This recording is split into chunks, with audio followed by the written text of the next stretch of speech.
Go.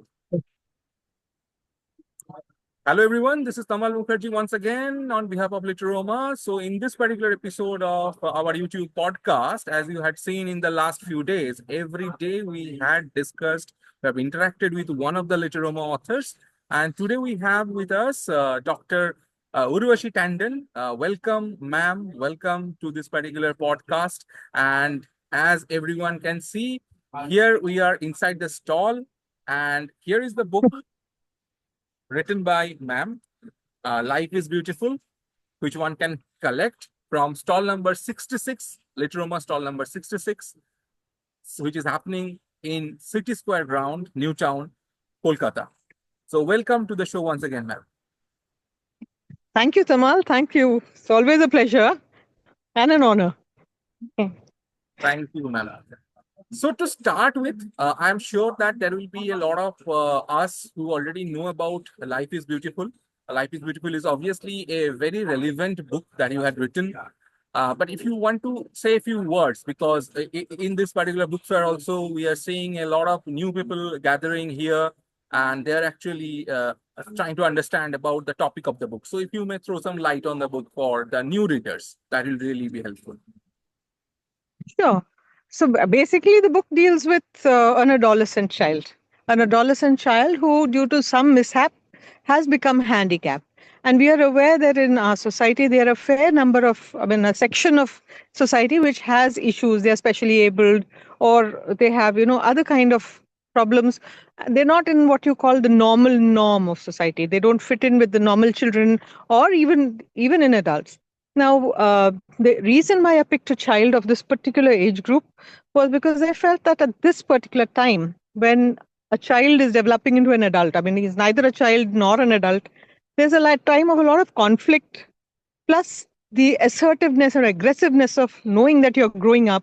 So, one has noticed that in this age group, there's a lot of bullying that happens. So, every time you want to feel superior, you kind of pull down someone who you feel is lesser. And the easiest target are the specially abled group. So, they're too young to understand that the specially abled may be specially gifted, so I just thought that I have seen parents struggle amongst staff who worked with me with specially able children to fit them into the regular mainstream society. So I thought that if one could bring out the positives in a person like this also, and there's really nothing wrong, so we could kind of aim for a more, inclusive society. Children this age group, if they are a little sensitized, I'm sure they are full of empathy. It is only a front that they put up at that time to feel, kind of. So that was the aim, that they get more sensitized to such issues. Absolutely, ma'am. So thanks for summarizing so beautifully about this book. Once again, I'll show it to the people who will be watching this. So this is Life is Beautiful, written by Dr. Urvashi Tandon, the author who is here with us. You can find us at stall number 66, Literoma.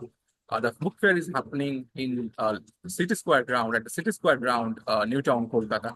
So once again, ma'am, one question which generally I tend to ask, and amongst this buzz of book fair, I am really a little carried away to ask this question a little early. There are a lot of young folks whom we see who actually walk inside the book fair stalls. And if you have to give one message for these young readers, because of course, Life is Beautiful is about someone who is young, but not necessarily this is a book for only for children. This is for adults as well, as you keep on saying. That's true. I remember that. So, any Yes. particular message, maybe to start with, for the children and then for the adults? So there's one very simple line which holds true for everybody, even grown-ups. People around my age have been through a few decades of life, more than the young lot. So they probably are more experienced and are more mellow. But for the children and young adults, I would only say this, that when we look at life, or when we look at nature has created, we are just part of a species, right? We're just a part of a species. So if somebody is born with some defect or develops some defect due to, like in this case, a mishap, or as you grow, you have people who are born with regular hearing but they lose their hearing, their vision, whatever it may be, it doesn't make them lesser because they develop some other faculty which is sharper than what we have. what the so-called normal people have. So instead of looking down on them or taking pity on them, because pity is not what they're looking for. Like we say, okay, kind of, oh, let's do this for them. We do a one-time event or one-time uh, thingy for them, and then say, okay, I've done my good deed for the year types. Na? It's not like that. They want to be accepted. So for them to be accepted, we have to treat them as equal. We have to understand that we may have some stuff more than them, but they definitely have some senses which are better off. They have five senses. If one goes, the others develop.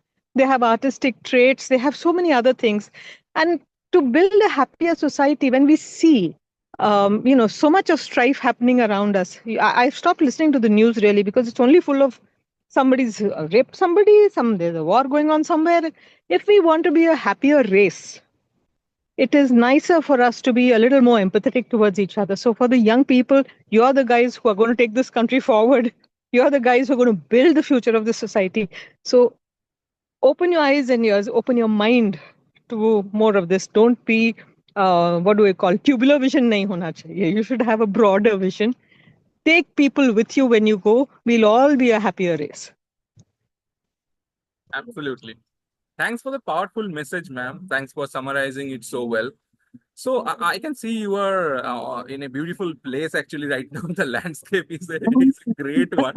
So don't want to steal more Yeah. minutes from you. I'll quickly come to the last point since we are inside a book fair stall and people keep on debating on this particular point that people are a little, probably there is a reading aversion which is going on, if I may use that phrase. So any particular message that you want to pass on to our audience from this standpoint, that there are a lot of people who say that there is probably a little bit of reading aversion. So one final message from your end on that. Yeah, it is true. One can see that happening because we have time for social media. I won't say it's only the youngsters, it's for everybody. We have time for social media. There are lots of boons to social media, lots of blessings. We are connecting because of social media. But the problem is, we've all become real happy. So we have plenty of time to scroll. But the basic faculty of teaching, learning, whatever we were taught as children, where we had our teachers, what the first thing we learned was to read letters, to read. Those were our basic grounds. And the feel of paper, I'm not saying Kindle is no good, but the feel of paper, the smell of freshly minted paper is something you won't get with just scrolling on Reels. Reels will give you short messages, not always authentic. You don't know how much of it is true. But when you read something like this, which helps build your basic character, I think there is nothing to replace writing for books. And the reason I'm saying basic character is because I basically write for children. But otherwise, even otherwise, what you get through reading a book, the same book is condensed into a 3-hour movie, which you'll happily go and watch. But you will appreciate the movie much better once you've read the book, right? So the value of reading cannot be replaced by technology and just kind of scrolling through short videos because you don't have the time. You have the time. You have 3 hours for a movie. You can take out an hour a day. Absolutely, ma'am. So I completely agree. These are fundamentally different content consumption patterns. So we have to keep that in mind. So thank you so much for reinforcing that particular point. And I'll once again reinforce this particular point amongst our audience. This is Life is Beautiful. You may find this particular book written by Dr. Urvashi Tandon at stall number 66, Literoma stall, the book fair which is going on, which is going to go on till 5th of January. And this is, you can come here at City Square Ground, Newtown, Kolkata. So once again, thank you everyone for joining us in, and I wish you, all of you, a very happy new year. Ma'am, thanks for taking time out. I know that it has been a busy day for you, and you could take time out from your hectic day. Thank you so much, and we wish to see you once again on the other side of this episode. Thank you so much. Thank you so much, Tamal. Thank you so much. It's always a pleasure and an honor. Like I said, that's the reason one takes time Absolutely. out. Otherwise, I'd make excuses like our readers do. But Thank you. but it was all a pleasure and a happy new year to everybody. Thank you. Thanks, ma'am.